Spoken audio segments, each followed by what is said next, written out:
Donc, du coup, c'est ce qu'on appelle les nombres, le chiffrage réel.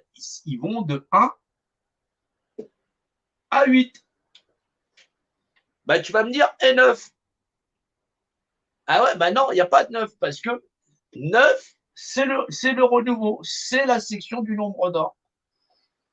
C'est le fameux 9.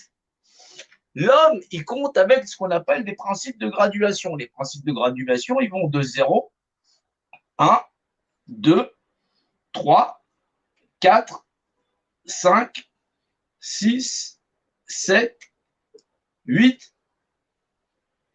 Là, si je mets 9, tu vas comprendre pourquoi.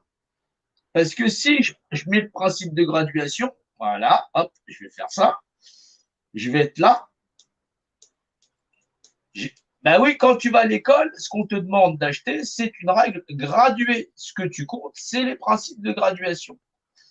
Effectivement, si je compte la première graduation, je vais être à 1, voilà, 2, 3, 4, 5, 6, 7, 8, 9 et 10. Mais j'aurais pu très bien démarrer là, laisser le 9 là et démarrer 1 ici. Mais j'aurais toujours eu 10 et j'aurais une base 10 en étant juste comme ça. Parce que tu comptes par principe de graduation. L'homme, il compte en base 10, mais il compte le principe de graduation. Il ne compte pas ce qu'on appelle les rapports dimensionnels. D'où le fait qu'il a des mathématiques qui sont exactes dans son arithmétique, parce qu'il compte les principes des chevaux par graduation, voilà, et en fin de compte, ce qu'on appelle des mouvements cycliques. Et en fin de compte, c'est de là que viennent ce qu'on appelle les principes d'enchiffrage par les lois du cube. Alors, par les notions de dimensionnalité. Ces dimensionnalités te dit qu'effectivement, par le savoir des bâtisseurs, nous stipule que notre univers, il est régi par un code, voilà, ce qui est un code, puisque l'obélisque, il suit un système de déploiement dans la valeur 1.618 dans sa valeur d'expansion.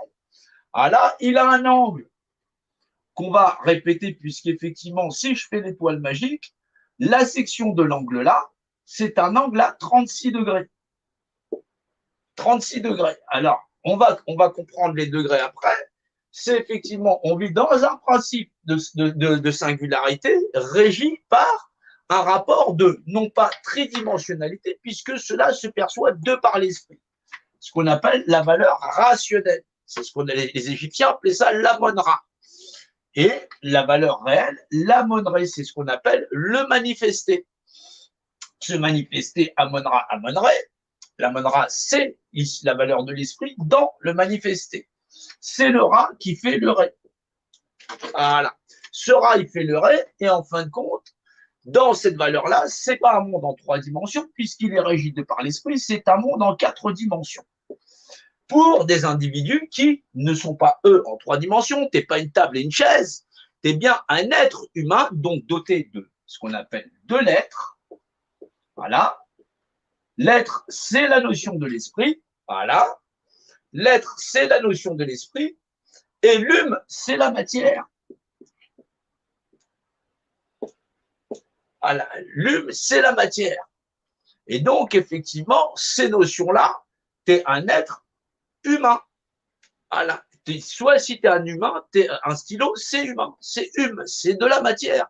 L'univers qu'on connaît est doté de ce qu'on appelle le monde minéral.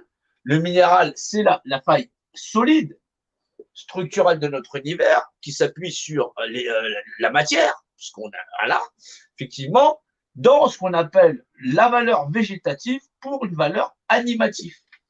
Végétal, minéral, végétal, animal. Il y a 3 règnes. Il n'y en a pas 4, il n'y en a pas 15, il n'y en a pas 20, il y en a 3.